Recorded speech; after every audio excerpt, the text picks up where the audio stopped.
Hi, everyone. We want to thank you for joining us today. Claudia and I are going to be presenting Maximize Your Benefits, a financial advisor's guide to your employee benefits package.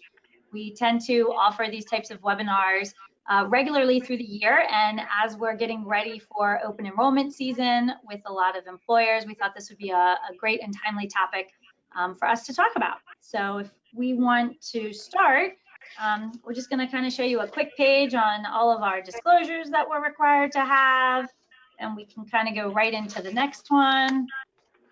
So just a little bit about who Claudia and I are. We're advisors with BFG Financial Advisors. We're both certified financial planners.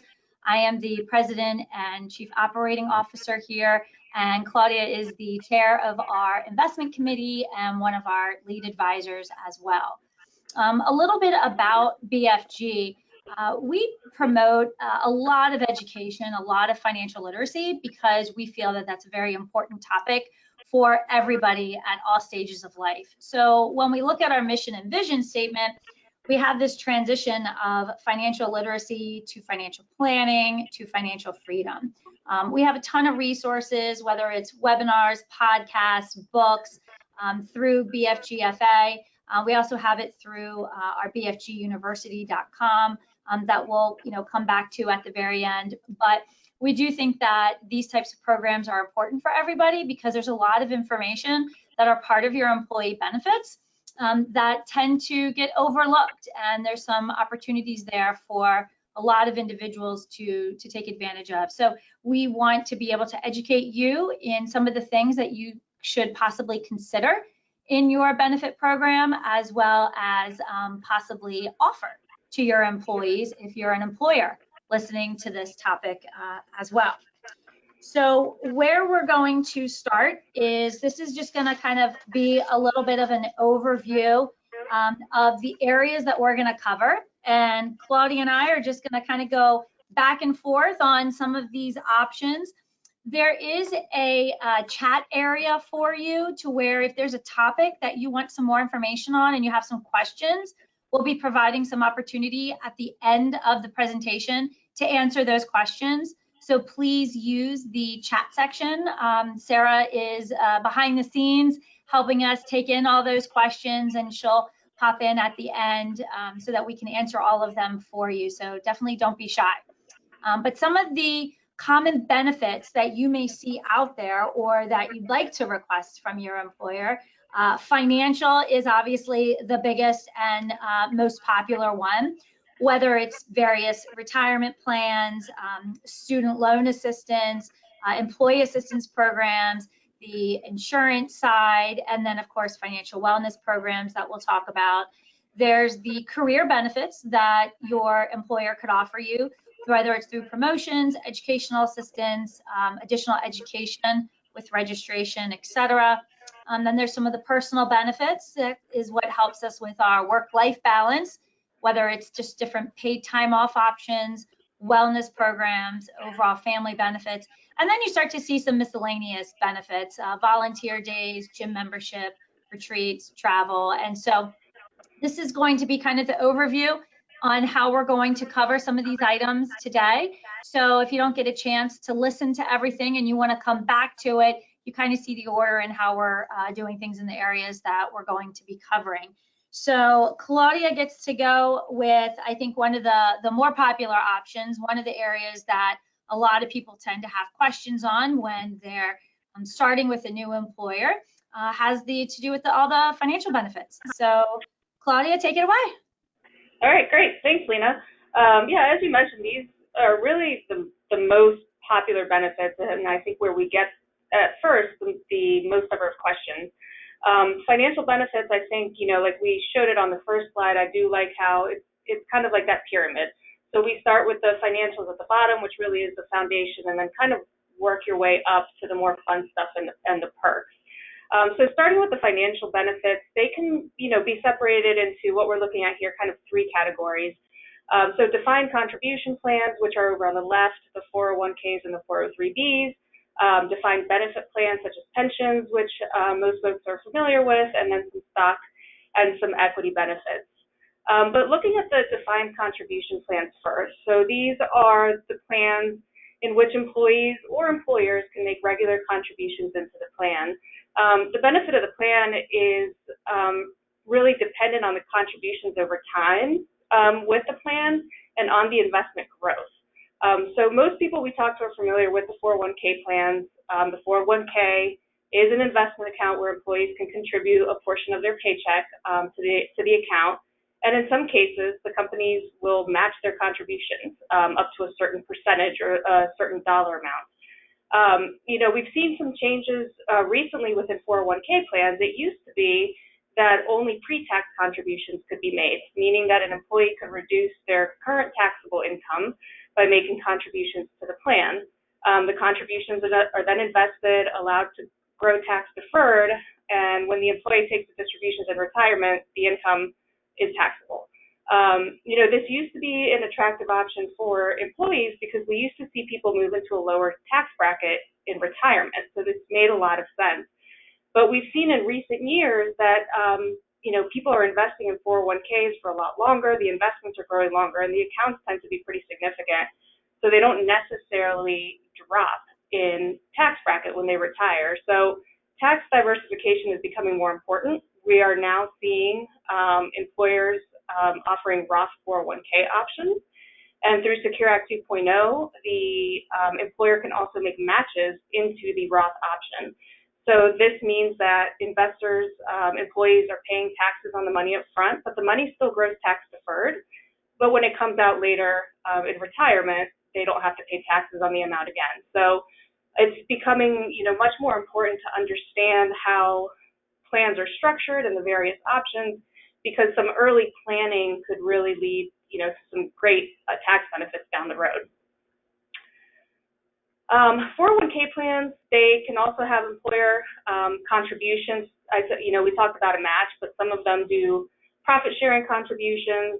A little bit of a difference here in the match, it's what it sounds like. If an employee contributes to the plan, the employer will then match the contribution, as opposed to a profit sharing contribution, which allows the employee to share in company profits potentially. Typically, the employer makes these contributions on a discretionary basis. The percentage can vary depending on the year, but an important benefit to point out of profit sharing is that the employee doesn't necessarily have to be making contributions of their own. So this could be attractive to employees that don't have the cash flow to make contributions but can still participate in that plan. All right, what else about 401k plans? I feel like there's a lot to talk about here, but sometimes we get questions. I'm sorry to interrupt, but you mentioned Secure Act 2.0. And with Secure Act 2.0, one of the things that had come out was employers mandating Roth contributions for the catch-up contribution. And I know we've put a pause on that right now, but Claudia, when you're working with clients and they say to you, do I put money into my 401k pre-tax, or do I put money into my Roth side? How do you answer those types of questions of how much somebody should put into one bucket versus the other? Well, Lena, that's a question that's not always, it's not going to be the same for everybody. So it's the answer that everybody doesn't necessarily love to hear, but it depends. And some of the things that we look at, we have to look at a client's entire financial picture when trying to make that decision. We need to understand what the client's income situation is, their taxable income, and then kind of, try to do some projecting going forward to see if having the benefit of Roth makes sense.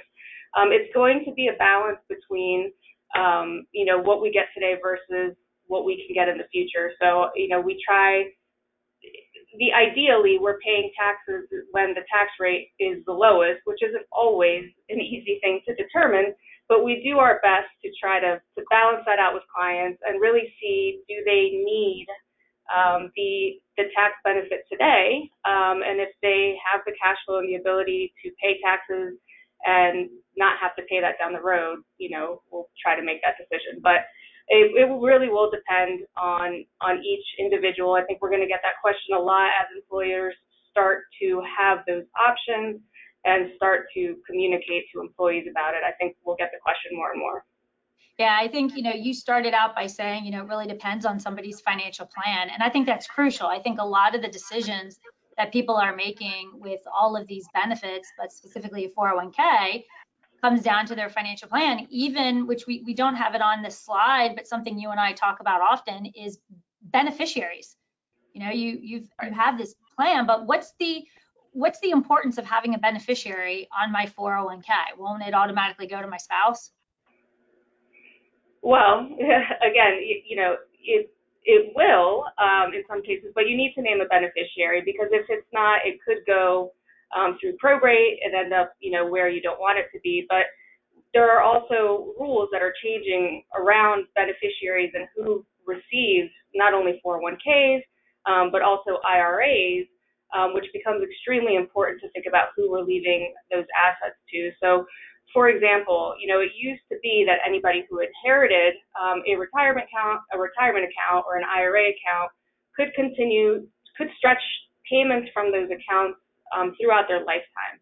So, if you left, IRA money or retirement plan money to a child, for example, they have longer to take that out as opposed to a spouse. Now, Secure Act 2.0 has put some limitations around that. We have what's called a 10-year rule that we have to be aware of, which essentially says that a non-spouse, non-eligible beneficiary has to withdraw the funds within 10 years. So, that's important to think about, because it could significantly affect how your beneficiary takes that money out. From our perspective, we try to see if it makes sense for clients to take some of that money up front or over the 10-year periods.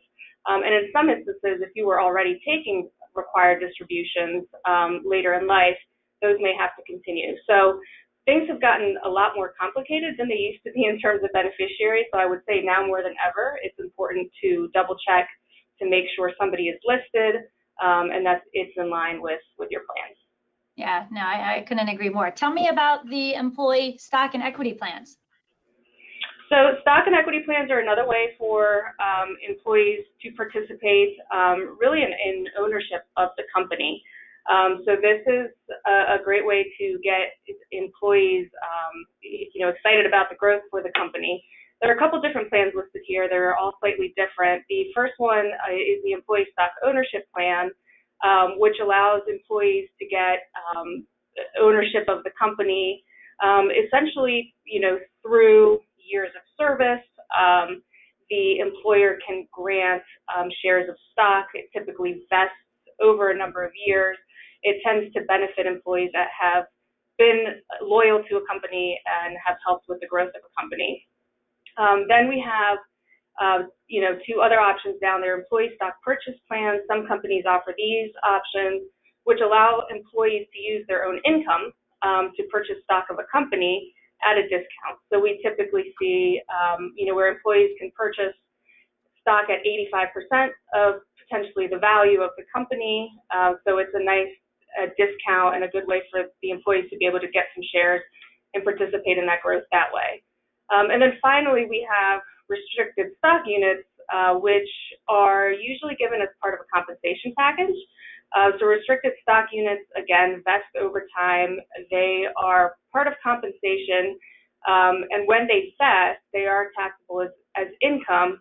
But in the meantime, they're being held in the company stock. Again, if the company is doing well, the value of that stock is going up and the employee is participating. When the stocks do vest, an employee can decide whether or not it makes sense for them to continue to hold the stock of that company or whether it makes sense to diversify. So 3 different ways in which employers can allow their employees to not just save, but really be invested in and participate alongside with the company in the growth. Now, I appreciate that detail. You make it sound so simple, but you and I both know it becomes a very complicated situation, especially in dealing with taxes when clients have the various types of ESOPs, or if they sell one of their restricted stock units. And so, what Claudia and I always inform everybody is, in addition to your financial advisor, talk to your CPA, your accountant, your tax advisor. whenever you decide to sell any of these types of stock plans, or if you decide to participate in them as well, because they can be great benefits for you, but you also want to make sure that you're sensitive to the tax nature of all of this too. So I think Claudia and I can agree we could probably have a whole webinar just on this one page, because it can be pretty intense between the various rules, the strategies, and then of course all the definitions that are part of this too. But a lot of this information is also found in your plan summary documents. So whenever an employer rolls out any of these plans, or you join a new firm, you always want to ask for the plan summary document so you can make sure that you're truly understanding the type of plan. So thank you, Claudia.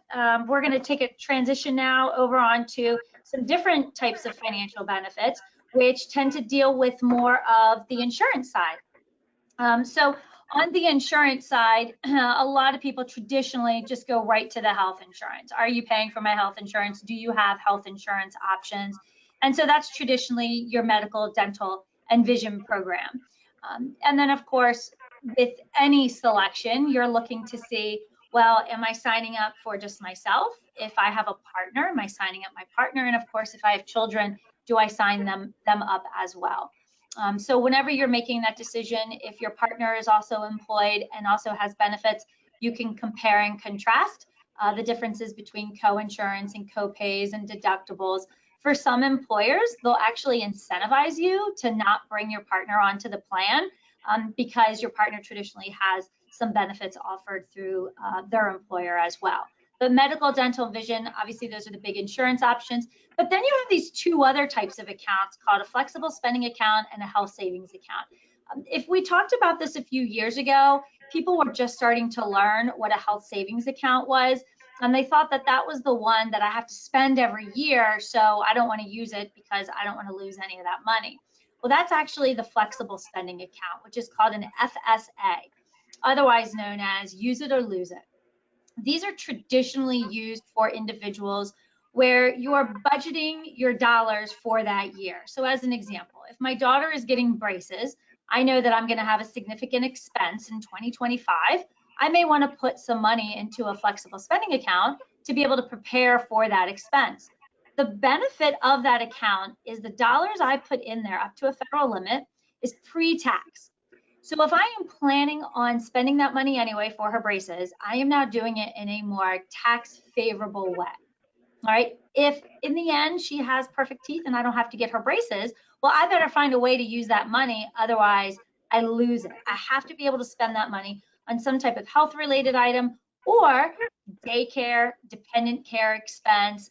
So you want to make sure before you put any dollars into a flexible spending account that you know what type of medical, dental, vision, or dependent expense you're going to incur the next year, which can be difficult, before you set aside that money. A health savings account is a type of account that Claudia and I are fans of because you can put money into this account pre-tax and you don't have to use it every year. It can roll over to future years to where you're actually creating a medical bucket for yourself in the future during retirement years that is tax efficient. So if you use any of this money for tax related expenses when you're over 65, like for Medicare or long-term care expenses, it's completely tax-free. If you use it pre-65, up to pre-65 for any medical expenses, it's completely tax-free. It's if you use it for a non-medical related event, that's where you can get taxed and penalized. But I would say with about 99% certainty, I'm going to have medical expenses in retirement. So now I'm basically creating that bucket for me that I can use in a very tax favorable way. So in addition to the 401k that Claudia talked about, where that money can be pre-tax and I'm going to be able to save some income, I now have an HSA account that I can put money into up to a federal limit to where I can start to reduce some additional taxable income and then create some tax-free income in future years. It's also a unique benefit that employers offer is some employers actually match into your HSA. So they may be able to put some money into your HSA on your behalf, very similar to a 401k match. The next type of option that we have is disability. Disability insurance is one of those areas that we find most overlooked, underused, and this is the one that I would say suggest strongly that people sign up for, because this is how your income is protected. If something happens to me to where I get into an accident and I break both of my arms and I can't type on a keyboard anymore, I could file for disability because I can't perform the acts of my job by being able to utilize my technology. Well, if I'm not able to come to work and I don't get a paycheck, if I don't have disability insurance, then my family's going to be in a lurch. So signing up for short-term disability or long-term disability protects your income in the event of some type of ailment, some type of accident that prevents you from being able to do your job. Now, for some employers, they don't offer this, and so that you would have to be going out and buying it on your own. And that's where you would have to talk to an insurance agent to talk about what's the best type of disability policy to purchase for you. And then you have obviously a variety of different assumptions built into that type of policy. But what I would strongly encourage you to do is take a look at your disability programs, weigh them against any type of PTO options that you have. For a lot of women that are planning on starting a family, the disability side is an important area to review in connection with your maternity benefits too. So that's an area that we strongly suggest individuals take a look at. Workers' comp is a very used benefit that employers automatically offer, which is basically saying if you have an injury on the job, that this workers' compensation plan that the employer has is going to take care of any type of medical needs and things like that. That's not a separate policy that you're signing up for or purchasing, but you want to make sure, depending in the role of your job, that that's a benefit that they do have, and that if something should happen, if you're a roofer and you fall off the roof or get injured, they have some type of plan in place. Long-term care is starting to come around a little bit more as far as a benefit that's being offered through employers. The government had this benefit for a long time and recently stopped offering it to new employees.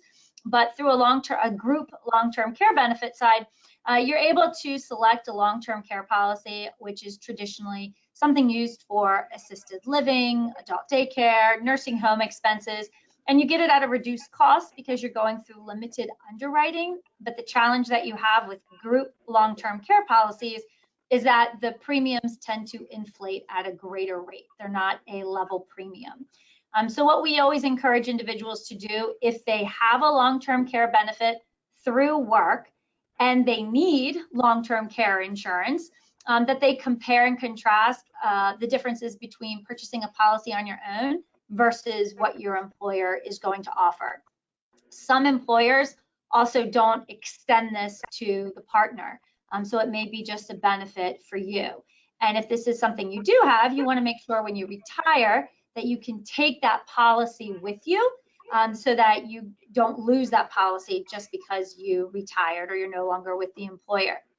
And then the last type of insurance options that we have listed here is just your traditional life insurance, which is your basic life insurance, supplemental, spouse dependent. And then I would say that there's also accident insurance also. Accident, death and dismemberment is basically saying that you're passing away a certain way. You've gotten to an accident and that's when that policy has paid out, versus passing away in your sleep.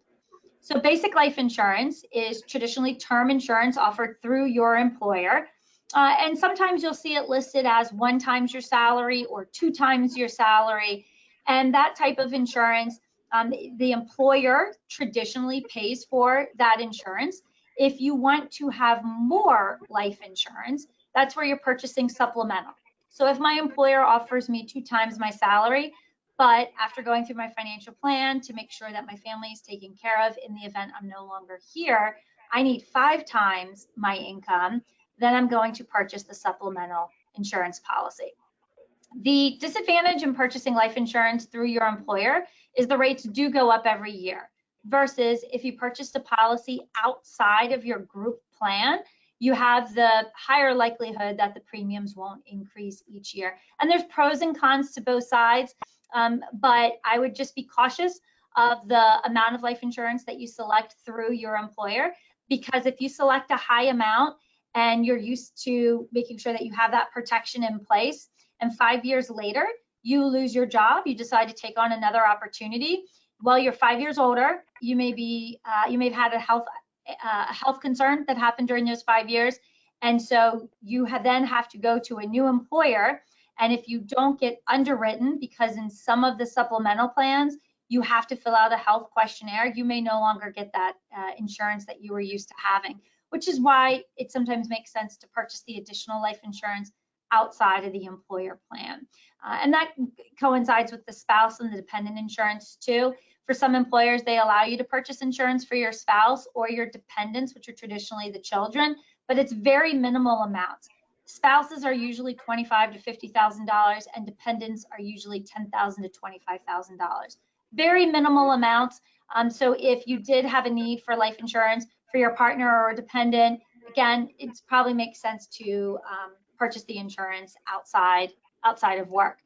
The last thing that I would say about life insurance, this kind of comes back to the conversation Claudia and I just had about beneficiary selection. You want to make sure you have beneficiaries listed on these policies, not just a primary beneficiary, but also your contingent beneficiary.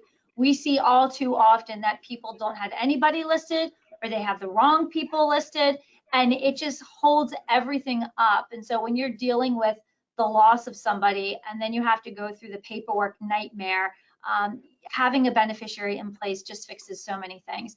So whenever we go into companies and we meet with employees and looking at their benefits, beneficiaries is at the top of our list, and making sure that the HSA has a beneficiary, the life insurance has a beneficiary, and of course your 401k too. Did I get everything, Claudia? Anything I missed? I think you did, Lena. That was very well done. There's a lot there as well. We could probably do a whole webinar on each one of these slides, but I'll switch gears a little bit. I think we're touching on the traditional benefits. Some of the newer benefits that we're seeing we'll talk about next, and they really focus on overall financial well-being. Employee assistance programs, for example, are paid for the employer, and they allow employees to have access to additional referral sources for child or elder care, mental health issues, legal services, and even counseling for job-related problems. So these are third parties, outside of your human resources area that you can now have access to help you with some of these difficult times in life. We have seen firsthand how important it is for employees to feel supported when dealing with issues at home. These additional resources help to provide that support. And we're also seeing, people who are having children and raising families and trying to build their own careers are now trying to figure out how to care for their parents at the same time. So these employee assistance programs, I think, can be very useful and help employees to be able to stay engaged kind of on both sides of life, work, as well as family. Another thing that we're seeing more and more of is students coming out of college with large student debt, large loans that they have to pay back. Oftentimes, these people are unable to contribute to their retirement plans or their savings accounts early in their career because student loan payments are becoming a priority. This also creates financial and mental stress on employees, which in turn can affect performance. Secure Act 2.0, which we talked a little bit about today, also made it possible for an employer to offer student loan assistance. The way that this works is if a student shows proof that they're making loan payments towards eligible student loans, the employer can then make a matching payment to their 401k. So where a traditional match is the employee puts in 1%, the employer matches 1%. Now you can show I paid this much towards my student loans, and the employer will match it up to their plan limits. So these are some, newer benefits, and we're seeing employers acknowledge that it's much more than just helping with the cost of healthcare and helping people save for retirement. And another one that we're really close to, Lena, I'll let you talk about, but kind of overall financial wellness programs and how those are coming into play. Yeah, absolutely. The thing I like about the employee assistance program and the student loan assistance is it just reinforces how our benefits are evolving over time. Like 20 plus years ago when I, entered the workforce, there wasn't anything like this. COVID came around, mental health became a very big issue in the workplace, and more employees are offering these employee assistance programs, which is fantastic. And then of course, with the student loan crisis and everything, being able to have these programs is amazing. So I love that employers are continuing to evolve with what's needed, which kind of ties into the financial wellness program, as you said. If you want to go to the next slide for financial wellness programs. So a financial wellness program it's another benefit that employers are able to offer their employees. And the reason that we've started to see this become more and more important is because if somebody is stressed at work about their finances, about their credit card debt, how am I going to pay for education? Can I make my mortgage payment? Do I have to get a second job? If they're stressed about financially related topics, they are not focusing on work. So in a way to be able to decrease the stress and enhance your productivity, employers are starting to come up more with these financial wellness programs. I'll take it from our perspective on the things that what we're doing. As an example, we will go to employers and meet with their employees for one-on-one consultation. So an employer can pay for companies to come in and provide consultation services to help to answer any of those questions that they have, not just about their benefits, but about things going on in their world financially. I need to get my estate documents done. Who do I talk to about that? Or I have some questions about tax planning. How do I pay off my mortgage? Am I on track for retirement? All of these types of questions that employees think about day in and day out. By having a wellness program, you can come in and talk to that employee about all the types of benefits that the employer has, but also what are the things that are important to you, to your family, that we can be able to shed some light on for you. So if you're an employer listening to this and you're thinking about offering these types of programs, financial wellness program is a great one to be able to offer where everybody wins in that situation. And if you're an employee listening, I would encourage you to talk to your employer about offering these types of programs because the feedback that we're seeing across the board with employees has been huge. It's been getting a lot of traction over the past 12 months nationally for the importance of having these programs. So like HSAs that were kind of unknown about 10 years ago, I think financial wellness programs, they're just getting started. So we're going to be hearing more and more about them. Great. Thanks, Lena. So kind of continuing to move up the pyramid, we're getting into career benefits. These are benefits that help employees progress in their careers. And as I was getting ready for this, I was kind of thinking to myself, it seems like younger generations tend to job hop more. It feels as though our parents and grandparents stayed with their employers for 30 plus years and kind of retired there. So I went and did a little digging, and I was right. So what we're seeing is over the past several years, millennials and Gen Z are much more likely to job hop than older generations. There was a study done in 2023 that shows that 83% of Gen Z workers consider themselves job hoppers, and 1/3 of the people surveyed plan to stay in their current role for more than 2 years. So if you're an employer out there, listening to this, trying to get these employees to stay and grow over the long term is becoming a challenge. Some of the top reasons that people job hop are job fulfillment, work-life balance, and career development. So to combat some of these issues, employers are including some of these additional benefits, like in-house training programs, or even starting to market the fact that they promote from within. So it used to be that maybe this is something that was known within the company, but now it's something worth promoting and letting your employees know that they're not going to be competing for that next level position from an external candidate.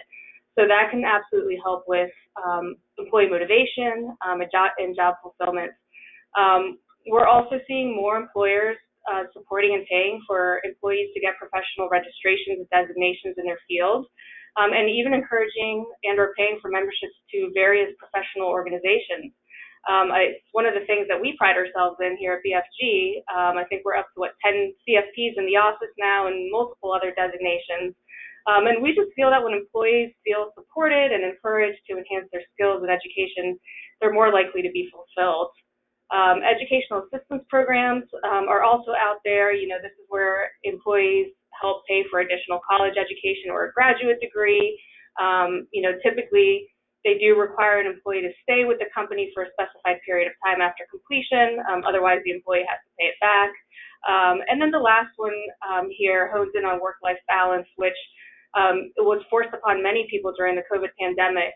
Allowing people to work remotely, whether permanently or kind of as needed, has become extremely popular, as have flexible work hours. This is a benefit that doesn't have monetary value, but as employers can give access. Some employees may not be able to work that 9 to 5 in-office position, and so it opens the door to maybe some people that you wouldn't have considered previously for a job, and it's allowing more people to stay fulfilled and have that work-life balance in their position. So I think that's a good lead-in, Lena, for you to talk about the more personal benefits that are out there. Sure.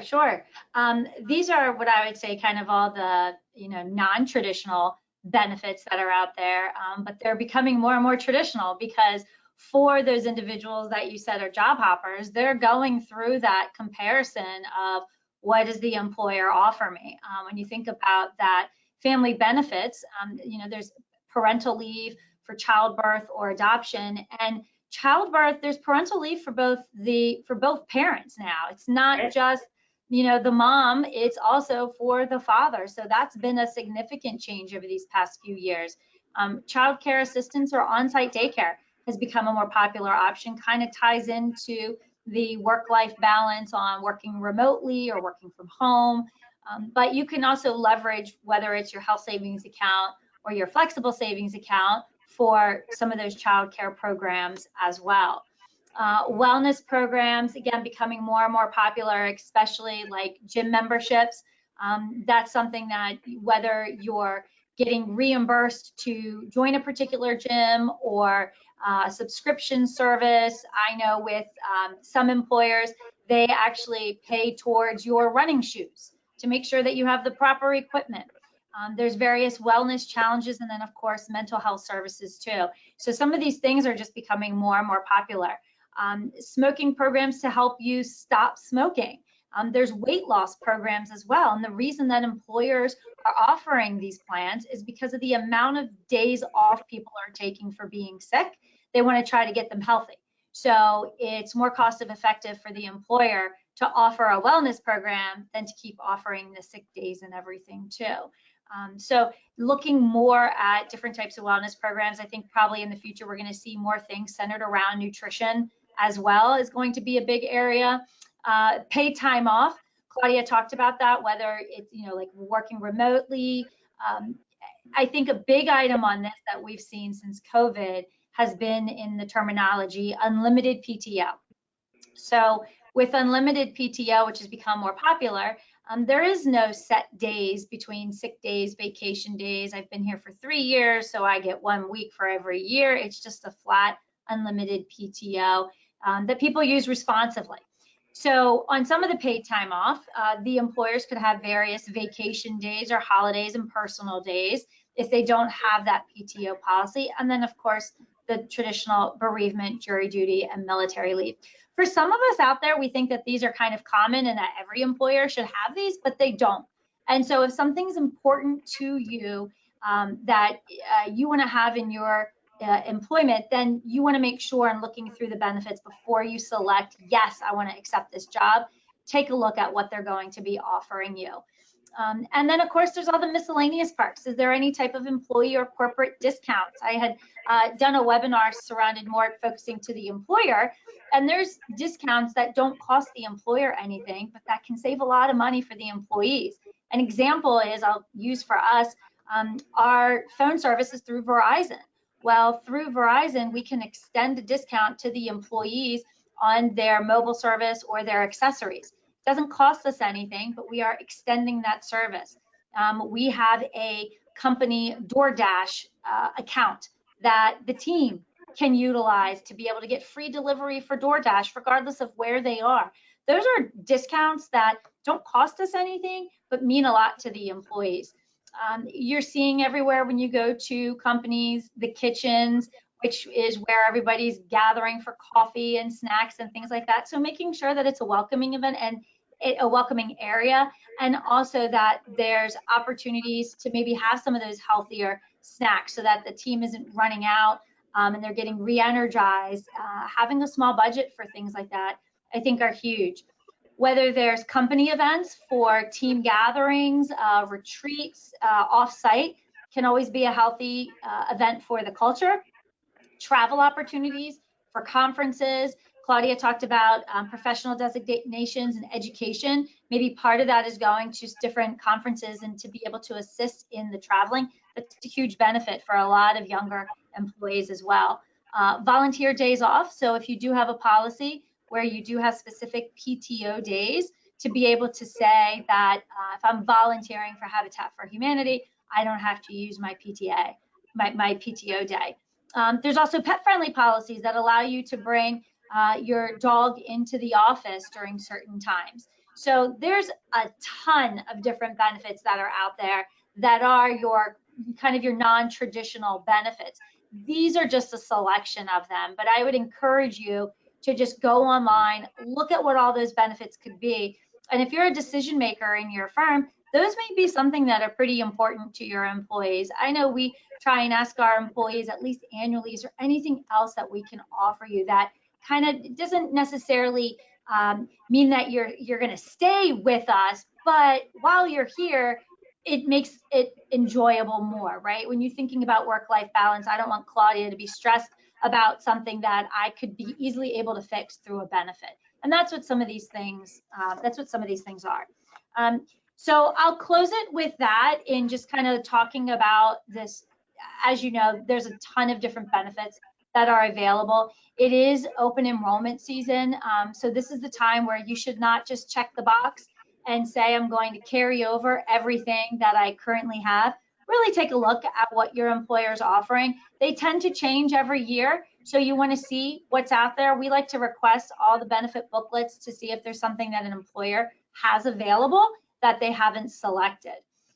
So what we would encourage you to do, if you have any questions, please put them in the chat box, and I'll turn it over to Sarah, who will let us know if there's any questions, and Claudia and I will just kind of tag team the ones that we want to answer. Absolutely. So yeah, if anyone wants to put questions either in the chat or there is a questions tab, you can just drop any questions you have there. The first one, going back to health insurance, there's usually an option for like a high deductible plan and then a lower deductible plan. How do you know which one's better to choose? I'll take that one since I had the health insurance side. And I'll use the answer that we tend to give a lot. It depends. It truly does. You know, I feel like that could be the name of a financial company. It depends. So what we would look at is if a client sat down with me and asked, which plan should I look at? First question I ask is, do you meet with the doctor regularly, or do you just go in for if you ever get sick and your annual checkups? If that's what it is, it's just a regular checkup, then we tend to do more of the high deductible plan because there's a lower risk that you're going to need that you're going to be meeting that deductible. Higher deductible plan traditionally means a lower premium, and then you can also leverage the health savings account as well. It also depends as if you have significant cash on the sidelines, and by significant, I mean you have enough cash where if you have to pay that deductible, you're not going into debt for it.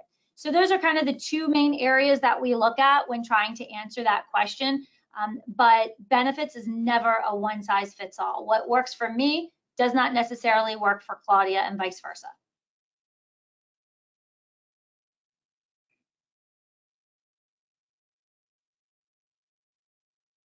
Were there any other questions, Sarah? Yeah, next question. If I'm offered a 401k and a deferred compensation plan, in which order should I fund them, and which one's better? Well, it depends, Sarah, but usually we try to encourage people from the very beginning to take advantage of the 401k. Typically, the 401k will have the added benefit of a match or potentially the profit sharing contribution. The 401k does have annual maximum limits as to what you can contribute to that plan. So if you're already maximizing your 401k, then we would typically take a look at the deferred compensation plan as an additional way to get some savings in there. But it will really depend on each individual person and what makes the most sense. But as a rule of thumb, if your employer is giving you any sort of matching benefit on the 401k, we at least want you to start taking advantage of that portion first. Okay. You mentioned Gen Z is the job jumping generation. Is there anything about employee benefits that someone should know if they're gonna leave a job? Oh yeah, absolutely. So, one of the things that was on there with a lot of the plans that we didn't touch on are vesting schedules, or with things like employee assistance programs, time periods where you have to stay with the company. So you could be walking away from money or some benefits if you leave a company. So for example, if you were receiving profit sharing contributions, they may be vesting over a period of 2 to 5 years. You really have to look at your summary plan description and really understand what your plan offers. But if you've only been with an employer for 1 to 2 years and you've been receiving financial benefits or contributions to one of your accounts, you definitely want to take a look at that plan or talk to your advisor and make sure that you understand what you're leaving on the table, if anything. In some cases, it might make sense because what you're getting on the other side will make up for it, but you never want to walk away without understanding, what that is. Yeah, and I would add on when you talked about the educational programs too, if your employer's paying for an educational program and you're required to stay there for 2 years, but you leave in the 18th month, you may have to pay back the cost for that education. So before you make the decision, I reiterate what Claudia said, make sure you're not leaving anything on the table, not just 401k, but education, your profit sharing contributions, the ESOP, restricted stock units. There's a lot that can be there. Okay. You mentioned before with the Roth 401k and the new laws that said that the employers can now put money into a Roth IRA. How does that work and how are the taxes paid? So there are new rules with Secure 2.0 that we're all still trying to understand, and we'll get more clarification on it. But essentially, so if you put money into a Roth 401k as an employee, so that money is coming out of your paycheck after taxes and goes into your Roth account. If you're historically, if your employer was giving you a match, that would still go into the pre-tax traditional 401k, and you would pay taxes on it when you took it out in retirement. Employers can now make a match to the Roth, so that will require them to, take the taxes out today, essentially, and put a post-tax contribution for you into the Roth 401k. I can tell you that Secure Act 2.0 has made this possible, but employers are still trying to work out the logistics and how to actually get these accounts set into place and get the money in there. So for 2024, we haven't seen a lot of that. We expect to see more of that in 2025 and in years beyond. But it's something that is relatively new and evolving. Lena, would you add anything else there?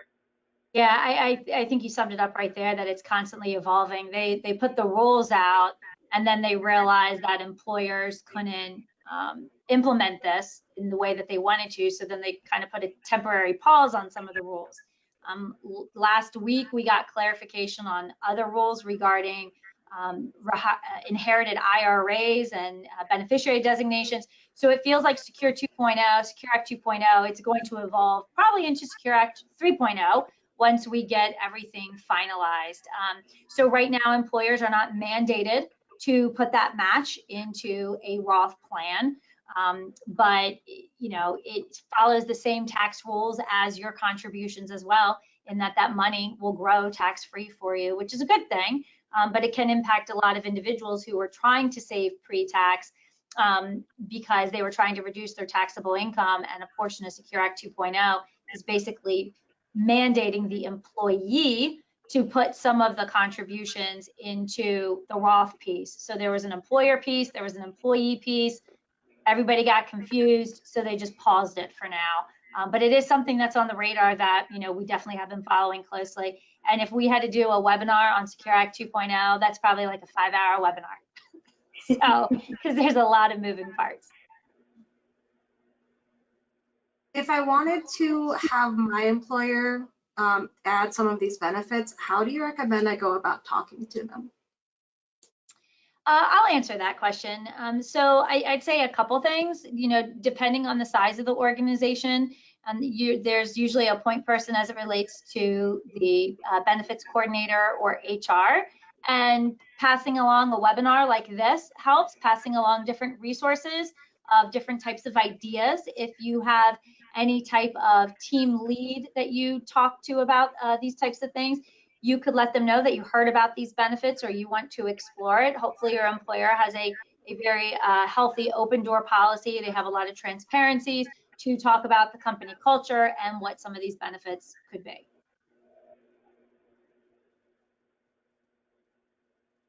Are there any benefits that your company has added that have had really good results or impacts that you could talk about? I can talk about that one. As Lena spent some time talking about the unlimited PTO policy, so that's one that we've had for a few years now, and is extremely popular and has really allowed people to not have to count their days or feel stressed about taking that family vacation, and really creates a great work-life balance. At first there was hesitation around it. Would people take too much time off, not enough time off? Some people are going to love it, some people are going to hate it, but I think at the end of the day, that's a big benefit for us. Anything health related, we're big on challenges at the office, health challenges, physical challenges. We do have access to a gym membership, which allows employees to get reimbursed if they join the gym, and so really trying to focus on that overall well-being of employees here. And I think, we find that all that is appreciated, down to snacks in the office and, being able to gather as a team for lunch every now and then. Another big one, I think that's also important, is getting out of the office with your coworkers, whether it's a happy hour or, a full day out of the office, just continuing to get to know each other, especially, in today's world where a lot of people are still on Zoom or potentially remote. It's a good way to encourage people to continue to get together and build those relationships. Because again, I think that helps with making people want to be at work and feeling fulfilled in who they're working for, and potentially not job hopping when you get to know your fellow employees and enjoy where you're working.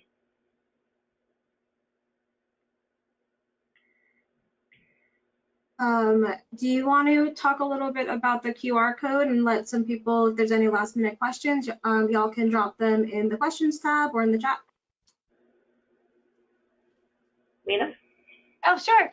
Well, I was just going to say the QR code is just a way, if you wanted to reach out to us, you can just take your phone to it, you can scan it. It's an opportunity for you to see kind of all of our BFG University, all of our tools and resources that are available for you. And then, of course, you can schedule a conversation with Claudia, myself, or one of our other very qualified advisors too. We're here as a resource if you need anything. These webinars and others are all available online for you. So I encourage you to take advantage of it. And we also have out there BFG University, which has a lot of great free resources, introduction to financial planning, and also out there on social media. We're on LinkedIn and we're on Facebook, so look for us there. The full library of resources can be found at brotmanmedia.com. Looks like that's all of the questions. All right. Thanks so much. We hope you guys enjoyed it. Thank you, Claudia. Thanks, Lena.